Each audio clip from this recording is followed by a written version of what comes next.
We can do it, but we need to do it soon because the clock is ticking and time is not working in our favor.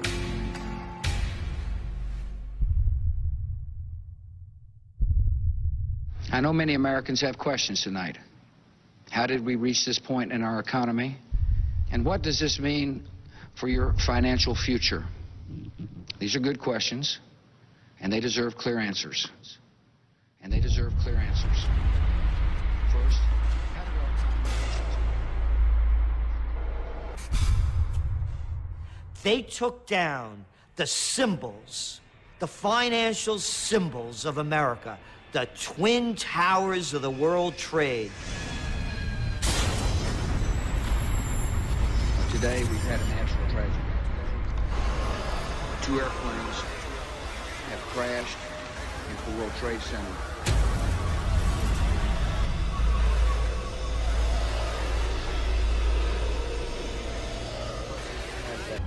The story of the great financial crisis begins, just like many of the stories of our era, in the United States on September 11th, 2001. The terrorists knew exactly what they were doing, striking at the ultimate symbol of the global economy. And they did it when the US was already slumping into a recession after the dot-com bubble had burst. In spring 2001, the Federal Reserve started lowering interest rates. And now it continued lowering rates to save companies on the brink and to keep unemployment down. During 2001, the interest rate was lowered from 6.5 to 1.75%. In 2003, it was cut all the way to 1%, and it remained there for a full year. Memoir, Federal Reserve Chairman Alan Greenspan writes that he knew that low interest rates might cause a bubble. It's party time! Traditionally, central banks remove the punch bowl once the party starts. The interest rate can't remain low for too long, or people will do things they'll regret later. When you see the stock market come down and the real estate bubble burst, all that phony wealth is going to evaporate, and all that's going to be left is all the debt that we accumulated to foreigners. Peter Schiff is another analyst who was roundly mocked when he predicted a crisis for the US economy in the midst of the boom. We went on an unprecedented global spending binge. American citizens borrowed and spent trillions of dollars to buy stuff. And that is why we're in so much trouble. It was because we got drunk on all that fed alcohol. Fed alcohol. Fed alcohol. In a world that was suddenly uncertain, with the country under attack, nothing felt safer than investing in your own home, in the American dream. I do believe in the American dream. I believe there is such a thing as the American dream. Owning a home is a part of that dream. It just is. Right here in America, if you own your own home, you're realizing the American dream. Vernon Smith was awarded the Nobel Prize in Economics in 2002. He received it for his research in experimental economics. In his experiments, he puts economic theories to the test. Smith is an expert on bubbles. If you can buy a home with almost nothing down, then you do well if the prices continue to go up. If it goes down, well, then you have an incentive to walk away from it and let the bank have it. Low interest rates caused a housing bubble. Cheap loans encouraged people to buy more and bigger homes. Housing prices began to rise by 10% a year. So many took out a second mortgage on their old house to fund consumption. You want to go on that vacation? Buy some new clothes? How about putting an addition on your house? You don't have the money? How about a home equity loan? That's for you. Let's use your house as a piggy bank. The banks granted loans to almost anyone. Why would you need a decent income to buy a home if you can get rich just living in it? The market even coined the term Nina loans. No income, no assets, no problem. You'll get a loan anyway. The legislation was more aggressively pushing lenders to lend to people of modest means, people whose incomes were 80% of the median income or below. Politicians encouraged this. For a long time, both the left and the right have been encouraging home ownership. So they've created deductions, subsidies and insurances. And they created two huge mortgage financing companies, Fannie Mae and Freddie Mac. Their job was to use thousands of billions of dollars to insure loans for people who couldn't get them on the open market. They were government-sponsored enterprises. They had private owners, but they had been created by Congress, and their transactions were guaranteed by the government. So particularly Fannie Mae and Freddie Mac are government-sponsored enterprises, and what it means is they're private, not now maybe, but they're private companies that have special charters from the government. And the thing about government-sponsored enterprises, which is the main thing people are talking about, is a sense that they're guaranteed by the government. First of all, government-sponsored corporations that help create our mortgage system. I introduced two of the leaders here today. They call those people Fannie Mae and Freddie Mac, as well as the federal home loan banks, will increase their commitment to minority markets by more than $440 billion. In the last decade, Fannie Mae and Freddie Mac have donated more than $200 million to politicians in Washington. Enterprise-sponsored government. I asked the former Freddie Mac chief economist what they got for their money. I don't know. I mean, that's a tougher question. No, they had a pretty good charter. They were regulated in a spotty way. In many ways, the regulatory structure wasn't that bad, but it was the case that the regulatory structure was a compromise. It wasn't a treasury, it wasn't a housing, really. It was somewhere in between. You know, there was a huge moral hazard courtesy of the government in the mortgage market. When the government, through Fannie and Freddie, started to guarantee mortgages, then the lenders were no longer worried about getting their money back because the government said, we guarantee it. And so that's why I've proposed and urged Congress to fully fund the American Dream Down Payment Fund. This will use money, taxpayers' money, to help a qualified low-income buyer make a down payment.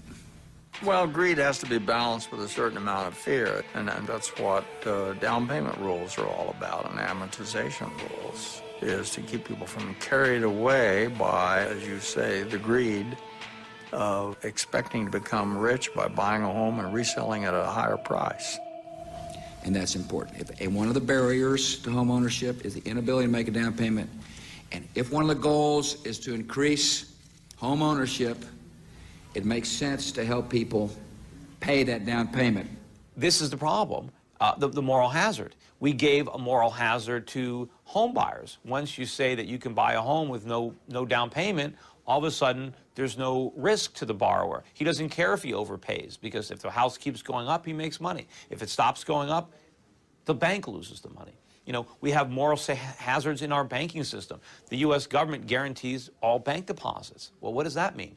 That means that depositors don't care what the banks do with their money once they deposit it, because they know the government guarantees it. And the federal government obviously has to play an important role, and we will.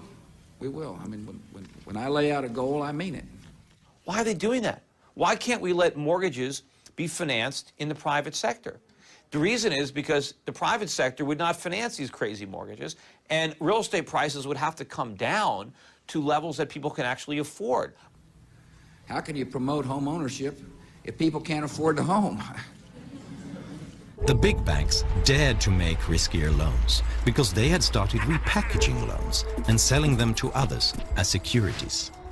They sold them to each other, to Fannie Mae and Freddie Mac, and they sold them to Norway, to Germany, and to China.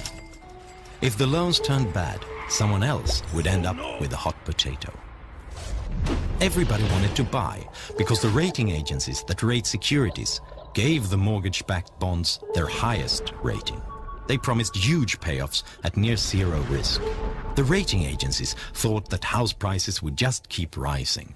And then there was that minor detail that the rating agencies were being paid by the sellers of the securities. And I think the process was corrupted. First of all, the government licenses Moody's and Standard & Poor's, so there's only a few companies who are authorized to rate these bonds. So it wasn't really a free market. The government was in bed with Moody's and with Standard & Poor's. But also you had this perverse relationship between Wall Street and the rating agencies where they were paying the rating agencies to rate the products that they were structuring. And so there was, this was an incestuous relationship where they knew if they put bad ratings on them, they wouldn't sell. And if they didn't sell, they wouldn't be making all this money constantly rating them. They were great days, but it was all based on a market on steroids. Loans were cheap enough to keep driving housing prices up. But when interest rates returned to normal levels in 2006, the spell was broken. But for one person, the future was still bright. Ben Bernanke, Alan Greenspan's successor as Federal Reserve Chairman. Tell me, what is the worst case scenario if, in fact, we were to see prices come down substantially across the country? Well, I guess I don't buy your premise. It's a pretty unlikely possibility. We've never had a decline in house prices on a nationwide basis. People could no longer get new loans to pay off the old ones. Those who had been given a mortgage despite a very low income couldn't afford to stay. The prices started falling, making the mortgage-backed securities increasingly worthless. There's not much indication at this point that subprime mortgage issues have spread into the broader mortgage market, which still seems to be healthy. The rating agencies removed the high ratings from the securities. Investors who never looked beyond the ratings suddenly didn't know what they had bought. They didn't know how risky those loans were. Overall, the U.S. economy appears likely to expand at a moderate pace over the second half of 2007, with growth then strengthening a bit in 2008 to a rate close to the economy's underlying trend. The dominoes started falling. Investors stopped buying mortgage-backed securities and refused to lend to those who depended on them. Investment banks like Bear Stearns and Lehman Brothers suddenly couldn't get new loans to stay in business. Fannie Mae and Freddie Mac could no longer hide the disaster. The financial crisis started in a way that is eerily similar to today's situation. It started with an economic crisis in the US and a government that responded decisively. After 9/11 and the dot-com collapse, the US government decided to save the economy by inflating a new bubble. Today, the world is trying to get out of the financial crisis by inflating a new bubble. The difference is that this bubble is much bigger.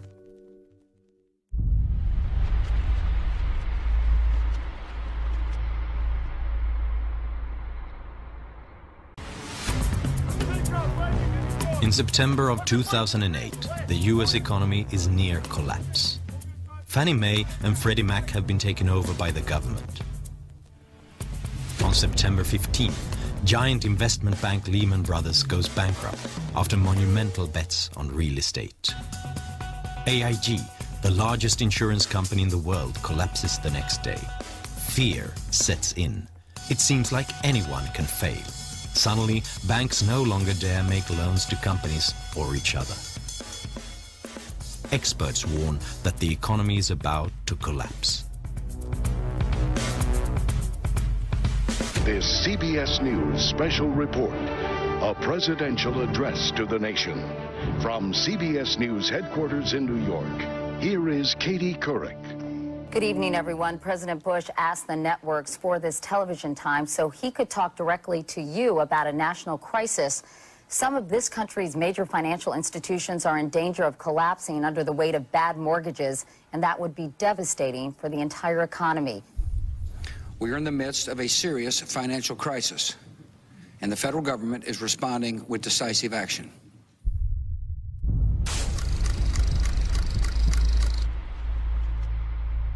In a televised speech, Bush scares the market even more, while still claiming that they can trust him. He has a solution. Under our proposal, the federal government would put up to $700 billion taxpayer dollars on the line to purchase troubled assets that are clogging the financial system.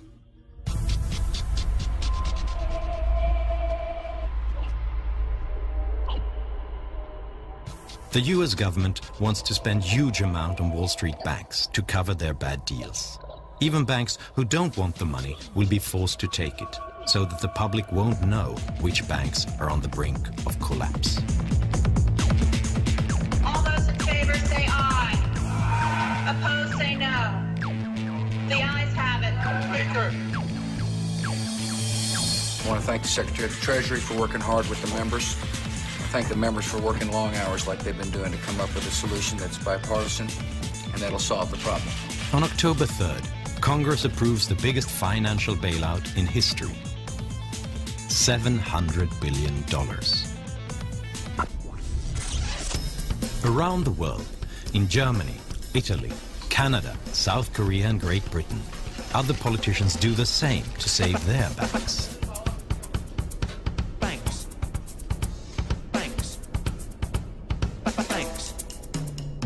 We've taken the right, the decisive and the tough decision that was necessary to protect the stability of the financial system and to protect the depositors.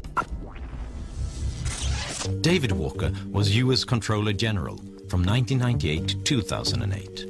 He quit because he was so worried about the US economy that he wanted to have the freedom to warn about what may happen. In my view, the bailout was necessary in certain regards, but in many cases we wasted a lot of money because we didn't do three things. First, have clearly defined objectives about what we were trying to achieve.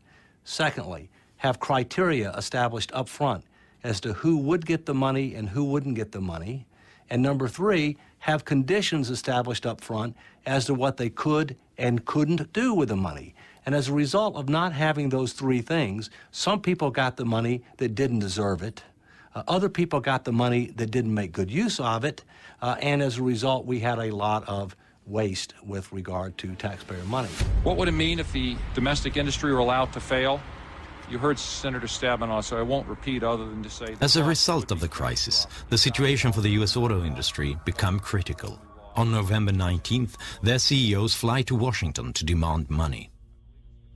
The executives came out and they said, if you don't do this, we are going to see a jobs holocaust. They issued extremely high estimates of how many jobs would be lost that included counting every single company that supplies them with anything.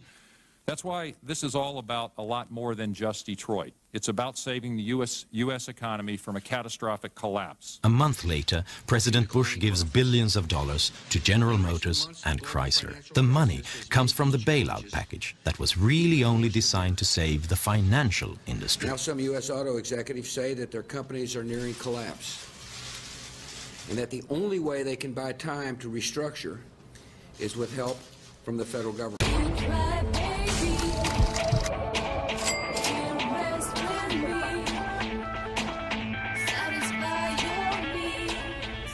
The Federal Reserve has cut its key interest rate to the lowest level on record. Fed Chairman Ben Bernanke and his colleagues also pledged to use all available tools to contain the widening crisis and the longest recession in a quarter century. December 16th, 2008. It is time again to pour alcohol into the punch bowl. The Federal Reserve reduces interest rates to practically zero to restore investor confidence. Other central banks do the same. Hey, have no credit? Don't worry about it. Just sign on a dotted line. The housing bubble that they inflated blew up with all the carnage and all the bankruptcies. And now what is their solution? Well, gee, let's do the same thing we did before. Instead of having interest rates at 1%, let's have them at 0. And let's buy everything we can. Let's print money and buy mortgages. Let's buy credit card debt, student loans. Let's buy bonds and let's drop money from helicopters to try to get the same risk-taking, excessive gambling on Wall Street. Let's try to convince Americans who are already loaded up on debt to go out and buy more stuff, to go out and go deeper into debt. And if the banks don't want to lend them money, let's make them lend them money. I mean, this is economic, suicide. While the Fed lowers interest rates, President-elect Barack Obama prepares an enormous stimulus package meant to get the U.S. economy going. We are running out of the traditional ammunition that's used in a recession, which is to lower interest rates. They're getting to be about as low as they can go.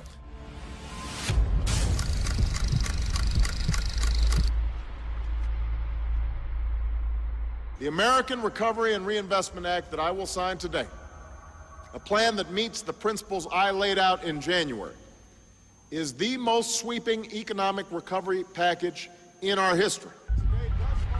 On February 7th, 2009, Obama approves a stimulus package worth $787 billion. With the Bush stimulus package from the year before, U.S. politicians have now spent close to $1 trillion to stimulate the U.S. economy. The money is spent on roads, airports, education, unemployment, and other benefits. We had a $787 billion stimulus bill, but only about 1/3 of it was truly stimulus. By that I mean timely, targeted, and temporary. The other 2/3 were things that people wanted to do, had been wanting to do for a long time, but they didn't want to have to pay for it.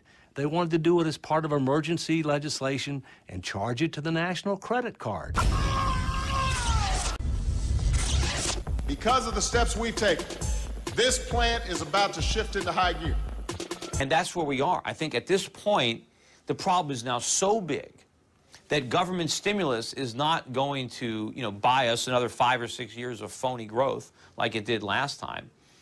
Because we have to accumulate so much more debt now. Because the bigger the problem gets, the more we have to stimulate to get that short-term boost. But now the bigger the bust, because now we have a bigger stimulus, to get out of the economy.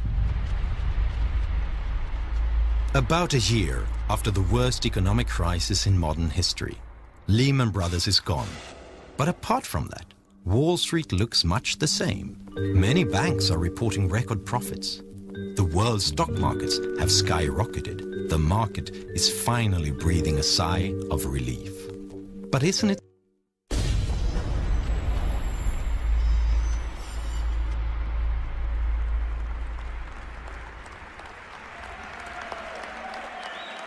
One year ago, I took office amid 2 wars, an economy rocked by a severe recession, a financial system on the verge of collapse, and a government deeply in debt. Experts from across the political spectrum warned that if we did not act, we might face a second depression. So we acted, immediately and aggressively. And 1 year later, the worst of the storm has passed. New York City, Washington, D.C., and Los Angeles, California don't represent the real world. They also don't represent the real part of America, the so-called Main Street of America. Bush almost racked up more U.S. debt than all presidents before him combined, from George Washington to Bill Clinton. And Obama is almost creating greater debt than all presidents before him, including George W. Bush. But it's not just the US that's increasingly looking like a house of cards. During the crisis, many governments went deeply into debt. Estimates say that the average debt in the richest nations will exceed 100% by the year 2011. These are loans taken at currently low interest rates. Should the interest rate rise by 1%, the US interest payments will rise by $100 billion per year. That's more than the annual cost for the Vietnam War. Lessons that we must learn from the mortgage-related subprime is you have to take credit ratings with a big grain of salt. Because as we saw with the mortgage-related securities, they went from AAA rating to junk bond pretty fast once people understood the true situation. Today, the United States is rated AAA, but if it doesn't start taking steps to put its financial house in order, that AAA rating will be lost. It's only a matter of when and how quickly. In September 2008, the bankruptcy of one large investment bank brought the world economy to its knees. The fate of Lehman Brothers raised the question of who was next in line, so everyone avoided doing business with banks. How will the world react if the next entity to declare bankruptcy is a nation? Who is next in line if that were to happen? Some houses of cards have already started falling. This is Iceland, until recently one of the richest nations in the world. When the crisis hit, the Icelandic banks collapsed. The Icelandic stock market crashed, leaving the debt with a small population. For the first time in 50 years, this peaceful country saw riots.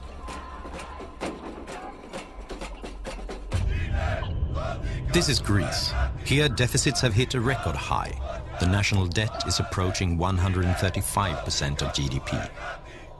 The market wants higher interest rates for Greek loans, increasing the pressure on its strained economy. It seems like the Greek government needs a bailout to avoid collapse. Italy, Spain, Portugal, and Great Britain are other EU nations with similar problems. What about my country, Sweden? The country's finances are fairly robust. Our national debt and deficit are lower than that of most nations. But Sweden is highly dependent on the world economy. More than half of our prosperity is based on exports. When other countries crash, we get hit almost as hard. And Swedish housing prices have risen during the crisis, despite the recession and despite rising unemployment. But because of low interest rates and a government mortgage company, SBAB, making loans easier to get. Swedes have never carried more debt in relation to their income. Doesn't all of this sound very familiar? We have new bubbles everywhere, so I am pretty worried about what's going to happen. If you don't want bubbles to burst, then don't blow them up in the first place, because all bubbles burst. If enough things can go wrong, some of them probably will. The question is just which needle will burst this bubble? Will it be new credit losses as banks take on greater risks, knowing that the government considers them too big to fail? Or falling stock prices as interest rates rise and the steroids wear off? Will it be the Chinese economy overheating? Or will it be a collapse of confidence in the US dollar?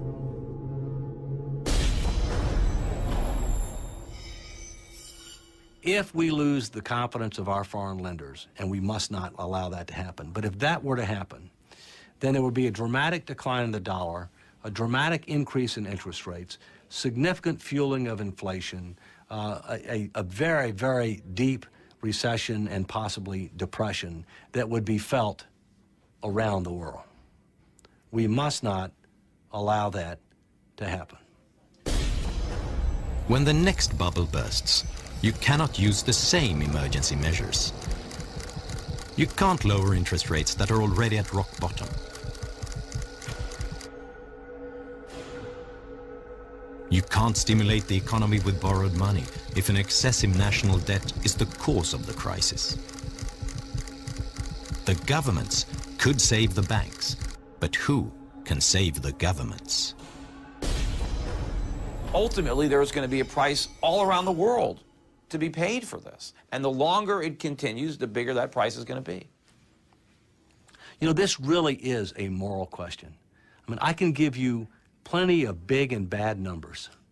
You know, when you talk about tens of trillions of dollars, it's just hard to imagine. But you have to put a face on it. And to me, I put my children's and my grandchildren's face on it. It's their future that we're mortgaging. When we tell people that there's going to be a bailout bubble, and they see the world equity markets up 50, 60%, they don't want to believe that it's another bubble. They want to step right up back to that table and throw their dice and try to win their hand at the wheel of fortune that Wall Street's spinning. So people still don't want to believe that the worst is yet to come. It's easy to think of these predictions as much too gloomy. But that is exactly what people said the last time, when these experts predicted the 2008 financial crisis. They were laughed at in the media.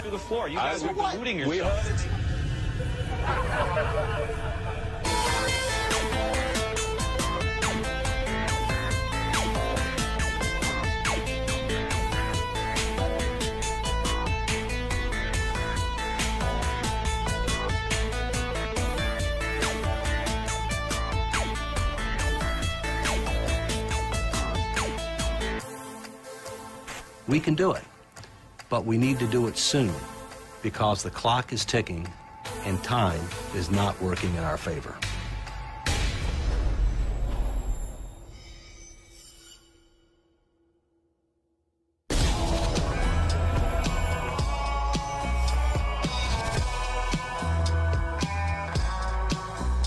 Some of the townsfolk said he was dumb as dirt, but it didn't bother him none.